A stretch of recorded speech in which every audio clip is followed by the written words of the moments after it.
আমার মনের ময়ূরিয়া রে।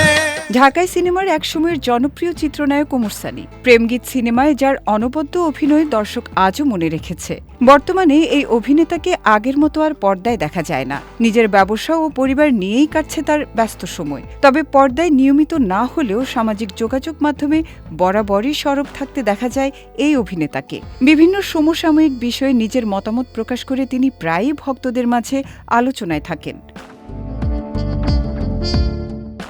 তবে এবার শীঘ্রই রূপালী পর্দায় দেখা যেতে পারে ওমর সানীকে। জানা গেছে, আসন্ন ঈদুল আজহায় মুক্তি পেতে পারে তার অভিনীত চলচ্চিত্র শিরোনাম। ইতোমধ্যে ছবিটির শুটিংয়ে অংশও নিয়েছেন তিনি, তবে তার চরিত্র সম্পর্কে এখনও কিছু জানানো যায়নি। এ নিয়ে সিনেমার নির্মাতা অনিক বিশ্বাস জানান, আসন্ন ঈদে সিনেমাটি মুক্তির লক্ষ্যে দ্রুত গতিতে কাজ এগিয়ে চলছে। খুব শীঘ্রই এ বিষয়ে বিস্তারিত তথ্য জানানো হবে। তবে তিনি গল্পের বিষয়ে বিস্তারিত কিছু জানাতে চাননি।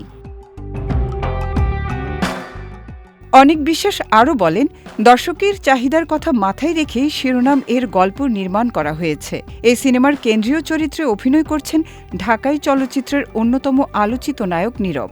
এছাড়া আরও বেশ কয়েকজন জনপ্রিয় শিল্পী এতে অভিনয় করছেন, তবে তাদের নামও এখনও প্রকাশ করা হয়নি।